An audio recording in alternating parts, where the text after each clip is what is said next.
জকিগঞ্জ কানাইঘাটের একটা গুণ আছে। কয়দিন আগে আমাকে একজন বলল, নাম বলার দরকার নেই, যে হুজুর বাংলাদেশে অন্য সব আসন বাদ দেন, যদি জকিগঞ্জ কানাইঘাটে খালি ইসলামের চেতনার ধারক এবং বাহক যারা, ইসলামের প্রতিনিধিত্ব করে যারা, তারা সবাই মিলে এক হয়ে যদি একজনকে তারা দাঁড় করাতে পারে ক্যান্ডিডেট হিসাবে, পুরো বাংলাদেশ যা হয় হোক, জকিগঞ্জ কানাইঘাটে চোখ বন্ধ করে দেখবেন পাশ করে গেছে। একজনের কথা, স্থানীয় একজনের কথা শোনার পর আমার দিলও সাপোর্ট করেছে যে না, কথাটা অন্তত পুরো বাংলাদেশের ব্যাপারে যেমন হোক, জকিগঞ্জ কানাইঘাটের ব্যাপারে 100 থেকে 99% বিশ্বাস করা যায়। কি আপনারাও একমত তো আমার সাথে নাকি? তাহলে দেখা যায় আলহামদুলিল্লাহ এখানকার পরিবেশে আলাদা। পুরো বাংলাদেশ যদি একদিকে থাকেও, আমি বলছি না যে বাকি পুরো বাংলাদেশে কোথাও এমন নাই, কিন্তু এর মধ্যে বিশেষ একটা অবস্থানে যেটা আছে এতে কোনো সন্দেহ নেই। আমরা তো ছোটবেলায় শুনতাম যে কানাইঘাটে দেখা যায় এমন এমন জায়গাও আছে, পুরো গ্রাম পাড়ি দিলে একটা বেপরদা মেয়ে চোখে পড়বে না। শুনেছি, এখন আছে কিনা আমি জানি না। তো দেখা যায় এমন একটা পরিবেশও ছিল আলহামদুলিল্লাহ। তাহলে এই যে দিনদারির হালতগুলো ধরে রাখা দরকার না, নাকি নষ্ট হতে দেওয়া দরকার? এগুলো আমাদের ঐতিহ্য, আলোকিত ঐতিহ্য ধরে রাখা দরকার। তো দিনের ঐতিহ্যগুলো ধরে রাখতে চাইলে দিনের দুর্গগুলোকে শক্তিশালী করার কিন্তু কোনো বিকল্প নাই। মসজিদ বলেন, মাদ্রাসা বলেন, খানকা বলেন, দিনের যত দুর্গ হতে পারে, যেখান থেকে শহীদিন ছড়ায়, শিরিক বেদাত না, শহীদিন ছড়ায়, এগুলোকে মজবুত থেকে মজবুততর করা দরকার। দুটো আদেশের কথা বলছিলাম, এক হলো পূর্ণ মুসলিম না হয়ে মরো না। আর মুসলিম মানে নিজেকে আল্লাহর সামনে আত্মসমর্পণকারী হিসাবে সাব্যস্ত করা। আর আরেকটা আদেশ ছিল, হেই বান্দাররা আল্লাহকে ভয় করো, তাকওয়া হাসিল করো। তাকওয়া মানে কি? তাকওয়ার মূল কথাই হলো আল্লাহকে ভয় করে আল্লাহ যা কিছু নিষেধ করেছেন সেগুলোকে ছেড়ে দেওয়া। আল্লাহকে ভয় করে ছাড়া। যদি এমন হয় না অন্য কোনো চাপের কারণে ছেড়েছে, এটাকে তাকওয়া বলে না। বাংলাদেশে অনেক ঘুষখোর গত কয়েক মাস ধরে ঘুষ খাচ্ছে না কেন? এটা আল্লাহর ভয় না, এটা হলো ওই যে আন্দোলন একটা গিয়েছে, পাবলিকের এখনো রক্ত গরম আছে, কখন আবার কি ঘটায় ফেলে, কোন দিকে কি হয় না হয়, এই ভয়ে খাচ্ছে না। এদেরকে মুত্তাকি বলা যাবে না। মুত্তাকি মানেই হলো আল্লাহকে ভয় করে আল্লাহ যা নিষেধ করেছেন এটা যে ছাড়তে পেরেছে। যেমন এই যে রমাদান আসছে না সামনে, দোয়া তো এটাই করি যে আল্লাহ আমাদের সবাইকে আরেকটা রমজান পাওয়ার তৌফিক দান করুন। রজব আর শাবানে বরকত দিয়ে আরেকটা রমাদান, যাতে করে আমরা আরও কিছু রহমত পেয়ে, মাগফিরাত পেয়ে, নাজাত পেয়ে ধন্য হতে পারি, এবং অন্তত আরেকটা লাইলাতুল কদর পেয়ে নিজেদের অতীতের সব গুনাহগুলো মাফ করিয়ে একটা নিষ্পাপভাবে একটা ঈদ যাপন করতে পারি। আল্লাহ সবাইকে তৌফিক দান করুন। এই রমাদানের রোজা কেন দেওয়া হয়েছে? আল্লাহকে এটা বলেন নাই লাআল্লাকুম তাত্তাকুন? এই রোজাও দিয়েছি যাতে করে তাকওয়া হাসিল করতে পারো, যাতে করে অন্তরের মধ্যে আল্লাহর ভয় ঢুকাতে পারো। তাহলে তাকওয়াই যদি সবকিছুর পেছনে মূল লক্ষ্য হয়, এমনকি জান্নাত প্রস্তুত করা হয়েছে মুত্তাকিদের জন্য, কোরআন হেদায়েত হবে মুত্তাকিদের জন্য, সব কিছুই ঘুরে ফিরে সেই মুত্তাকিদের জন্য। তাহলে মুত্তাকি যদি হতে চান, তাহলে একটা কাজ করতে হবে যে আল্লাহর ভয় দিলে এমনভাবে ঢুকাতে হবে আল্লাহর ভয়ের কারণে গুনাহ ছাড়তে পারেন। কিন্তু সেটা ঢুকবে কিভাবে? যে কোনো মাধ্যম দিয়েই তো কাজ। কয়েকটা মাধ্যম আছে। এক নম্বর মাধ্যম হলো যাদের দিলে আল্লাহর ভয় আছে তাদের সঙ্গে বেশি বেশি ওঠা বসা করলে আলহামদুলিল্লাহ ধীরে ধীরে আল্লাহর ভয় ঢুকতে থাকে। সোহবতের একটা প্রভাব আছে। নেশার আগ্রহ কিভাবে ঢোকে? ওই নেশাখোর বন্ধুদের সঙ্গে বেশি বেশি উঠলে ভেতরে ঢোকে। একইভাবে রাজনীতির আগ্রহ ভেতরে কিভাবে ঢোকে? রাজনীতিবিদদের সঙ্গে বেশি ওঠা বসা করলে দেখবেন নিজেরও রাজনীতি করার এশক এবং খাহেশ জাগে। নিয়মই এটা। আপনি যার সোহবতে থাকবেন, যার সাথে বেশি বেশি ওঠা বসা করবেন, তার প্রভাব আপনার ভেতরে পড়বেই পড়বে। তা আল্লাহর ভয় যদি হাসিল করতে চান, ওই অসৎ সঙ্গ নিয়ে আল্লাহর ভয় কোশ্চিনকালেও হাসিল করতে পারবেন না। বাংলায় বলে না সৎসঙ্গে স্বর্গবাস, অসৎ সঙ্গে সর্বনাশ। এজন্য যুবক ভাইদের জন্য বিশেষভাবে করণীয় হলো সার্কেল চেঞ্জ করা। পচা সার্কেলে থেকে ভালো হওয়ার স্বপ্ন দেখে লাভ নাই। ভালো হতে চাইলে ভালো সার্কেলে থাকতে হবে। মোবাইল নিয়মিত ব্যবহার করতে চাইলে চার্জিংয়ের ব্যবস্থা রাখতে হবে। না হলে একবার চার্জ দিলে কয়দিনই যাবে? একদিন, দুদিন, এরপর কি হবে? এরপর যত টাকা দামের মোবাইল হোক, 1 লাখ 1.5 লাখ হোক, এটা বন্ধ হয়ে পড়ে থাকবে। তো ইমানের জন্য চার্জ করা লাগে, চার্জ না হলে এক চার্জ দিয়ে বেশি দিন থাকে না। এই যে ওয়াজ শোনেন, 1-2 ঘন্টা ওয়াজ শোনেন, এরপর দিলের যে হালত থাকে, 1-2 ঘন্টা টিভি দেখার পর তো দিলের হালত একই থাকে, তাই না? কি এক থাকে? থাকে না। সুম্মিয়াল কলবু বিল কলব লিআন্নাহু ইয়াতাকাল্লাম। অন্তরকে আরবিতে কলব কেন বলে? কলব মানে পরিবর্তন। কারণ অন্তর অল টাইম পরিবর্তন হতেই থাকে, হতেই থাকে, হতেই থাকে।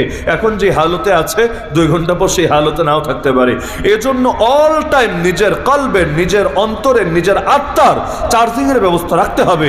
আর সেই চার্জিং হয় আলহামদুলিল্লাহ উত্তম পরিবেশে, দিনী পরিবেশে বেশি বেশি ওঠা বসা করলে। এই মাদ্রাসাগুলো তো যে ছেলেরা আছে, পরিবেশগতভাবেই পরিবেশটাই এমন, এরা চাক বা না চাক অধিকাংশ গুনাহ থেকে আল্লাহ এদেরকে হেফাজতে রাখবেন। কেন? ওই পরিবেশের মধ্যে এটা না। আপনি নিজে মসজিদের পরিবেশে বেশি বেশি থাকেন না, দেখেন মসজিদের পরিবেশে থাকলে দিলের হালতের মধ্যে ওই নেকির প্রভাব বাড়তে থাকে এবং গুনাহের খেয়ালগুলো ধীরে ধীরে কমতে থাকে। এজন্য আরশের নিচে, আরশের ছায়ায় আল্লাহ যে 7 শ্রেণীর বান্দাকে আশ্রয় দেবে, এর মধ্যে এক শ্রেণী হলো রাজুলুন কলবুহু মুআল্লাকুম বিল মাসাজিদ, যাদের দিল অল টাইম মসজিদের সঙ্গে লেগে থাকে। দিল লেগে থাকে, এক ওয়াক্ত নামাজ পড়ে বের হয়, দিল লেগে থাকে আবার কখন মুয়াজ্জিন আযান দিবে, আবার আসবো আল্লাহর ঘরে, আবার সিজদা দিব। এরকম মসজিদের সাথে যে দিল লাগায় দিতে পারে, আল্লাহ আরশের ছায়া তার জন্য জায়গা করে দেবে। আর যে মোবাইলের লগে দিল লাগায় দিয়েছে, নামাজে দাঁড়ালো, কখন নামাজ শেষ হবে, একটু নোটিফিকেশন চেক দিব, একটু মেসেজে রিপ্লাই দেব, একটু আমি ফেসবুকে নিউজ ফিডটা চেক দিব, এখন দিল যদি ওইটার সঙ্গে লাগা থাকে, সে আরশের নিচে না কিসের নিচে ছায়া পাবে আপনি নিজেই চিন্তা করে নেন। তাহলে প্রতিটা ক্ষেত্রে দিলের কানেকশনটাকে মজবুত করতে হবে। হিম্মত যত বাড়বে, পাপ ছাড়া তত সহজ হবে। আর হিম্মত বাড়ানোর জন্য উত্তম পরিবেশের বিকল্প নাই। দ্বিতীয়ত, অতীতে আল্লাহ রসুলের জীবনী এবং সাহাবীদের জীবনী প্রচুর পড়া দরকার। আমরা তো জানি না, নবীর নামে কালেমা পড়ি কিন্তু নবীর আদর্শই জানি না। কয়টা জানি? কয়টা বলেন না? আমি যদি জিজ্ঞাসা করি নামাজের ফরজ কয়টা বলেন তো, ওয়াজিব কয়টা, সুন্নাত কয়টা, মুস্তাহাব কয়টা বলেন তো, অনেকেই মোটামুটি সিরিয়ালে না হলেও কয়েকটা বলতে পারবেন। কিন্তু আমি যদি জিজ্ঞাসা করি আপনি যে রাজনীতি করেন, আপনি যে চাকরি করেন, আপনি যে ব্যবসা করেন, এগুলোতে ফরজ কয়টা, ওয়াজিব কয়টা, সুন্নাত কয়টা, নবীর তরিকা কয়টা বলেন না? রাজনীতির ক্ষেত্রে ফরজ ওয়াজিব নাই, সুন্নাত মুস্তাহাব নাই? আছে তো। রাজনীতি করতে করতে বুড়া হয়ে গেলেন, বলেন না, একটু বলেন। যদি বলতে না পারেন, কিসের নবীর আদর্শ অনুসরণ করেন আপনি? নবী তো জীবনের প্রতিটা ক্ষেত্রে আদর্শ। কোরআনে বলে দিচ্ছে সূরা আহজাবে, লাকাদ কানা লাকুম ফি রাসূলিল্লাহি উসওয়াতুন হাসানা। তাহলে আল্লাহ বলে দিলেন তোমাদের জন্য আল্লাহ রাসূলের জীবনীতে রয়েছে উত্তম আদর্শ। কোন ক্ষেত্রে? খালি নামাজে, খালি রোজায়, না জীবনের সব ক্ষেত্রে? তো নবী নিয়ে তো জানারই আগ্রহ হয় না। সুতরাং নবীর জীবনী, সাহাবীদের জীবনী যদি বেশি থেকে বেশি পড়তে পারেন, দিলের হালতে পরিবর্তন অনুভব করবেনই করবেন। আমি সির্ফ একটা উদাহরণ দিই। একটা কিতাব আপনারা সকলে দেখার কথা, হায়াতুস সাহাবা, দেখেছেন না? সাহাবীদের জীবনের অনেকগুলো আলোকিত ঘটনা নিয়ে রচনা, একদম ধারাবাহিকভাবে কারো জীবনের শুরু থেকে শেষ আছে এমন না। তো সাহাবীদের সবর কেমন ছিল, ইবাদত কেমন ছিল, নাকাটি কেমন ছিল, আগেই বলেছে উদাহরণ হিসাবে। দুনিয়াতে কিতাব বহুত আছে। এই হায়াতুস সাহাবা 5 খণ্ডের কিতাব প্রায় মসজিদেও পাওয়া যায়। আপনাদের মসজিদে আছে না? থাকার কথা। আপনি নিজেই পরীক্ষামূলকভাবে, আমার কথা বিশ্বাসের দরকার নেই, পরীক্ষামূলকভাবে আজকে থেকে উদ্যোগ নেন, আগামী 1 মাসের মধ্যে 5 খণ্ড না পড়লেও 2-3 খণ্ড আমি পড়ব ইনশাআল্লাহ। পড়েন, পড়ার পর যদি দিলে কোনো পরিবর্তন অনুভব না করেন, এসে আমাকে বলবেন। করবেনই করবেনই। সাহাবীদের জীবনী পড়বেন আর দিলে কোনো খোরাক পাবেন না, জিন্দগিতে পরিবর্তন আসবে না, এটা হবেই না। তো সোহবত, কারো জীবনী পড়াটাও সোহবত, এটাও সোহবত। তা সুতরাং এই যে বাংলাদেশে কার্ল মার্কসের কত সন্তান পাবেন, আদর্শিক সন্তান, মাও সেতুংয়ের কত আদর্শিক সন্তান পাবেন, লেনিনের পাবেন। ওই অনেক ছেলে পেলে দেখি গেঞ্জি গায়ে দেয়, গেঞ্জির মধ্যে চে গুয়েভারার ছবি দেওয়া। তো চে গুয়েভারা কবে মরেছে? তুই বেটা চে গুয়েভারার কি হস, নাতি না পুতি? বলবে কিচ্ছু না হুজুর। তাহলে তুই তার আদর্শে প্রভাবিত হলি কিভাবে?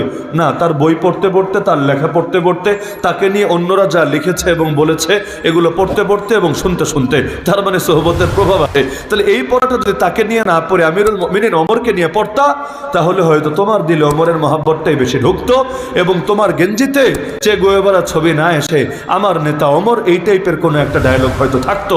তাহলে দেখা যায় যে কারো জীবনী জানাটাও সোহবত। তাহলে যদি তাকওয়া হাসিল করতে চান, যাদের দিলে তাকওয়া আছে তাদের ডাইরেক্ট সোহবত হোক আর কিতাব পড়ার মাধ্যমে সোহবত হোক, এর বিকল্প হতেই পারে না।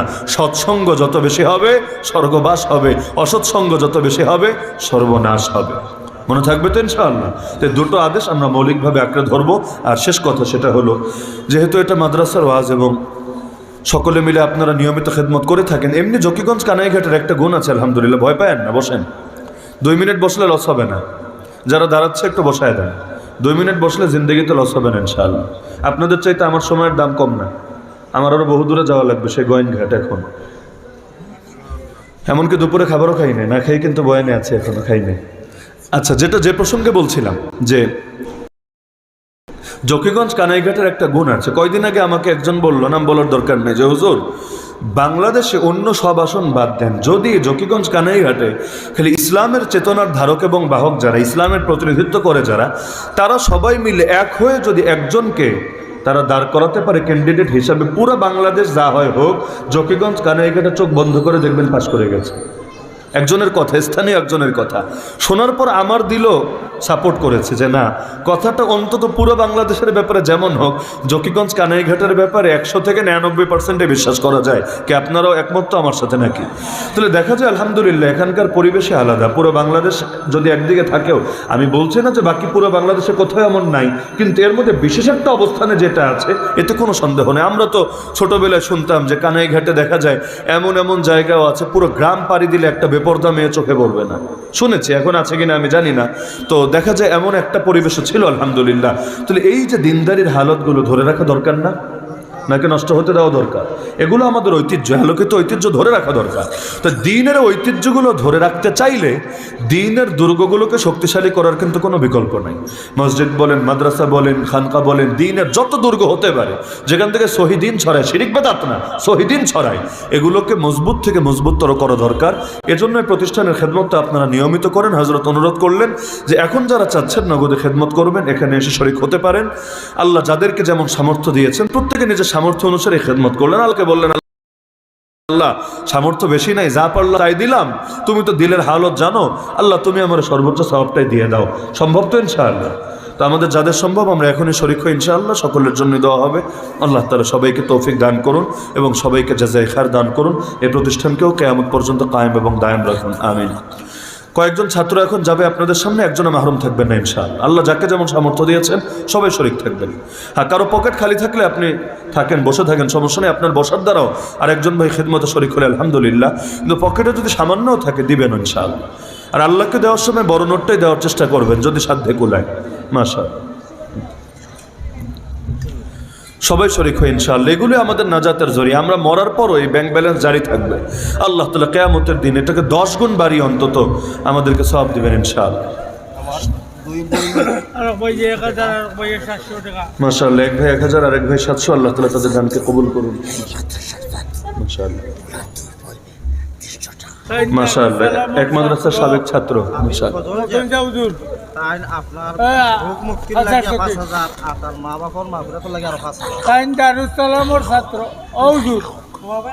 হাফিজ ফজল আহমদ সাহেব গেছুয়া মহসিন সাহেব হুজুরর বেমার সুস্থতার লাগি 5000, তার মা বাপর মাগফিরাতর লাগি আরো 5000। মাশাআল্লাহ, মাশাআল্লাহ। হাফিজ মুহতামিম সাহেবের সুস্থতার জন্য 5000 টাকা দান করেছেন এবং তার মা বাবার মাগফিরাতের জন্য 5000 টাকা দান করেছেন। আল্লাহ তাআলা এই ভাইয়ের, এই হাফিজ সাহেবের দানকে কবুল করুন, আমিন।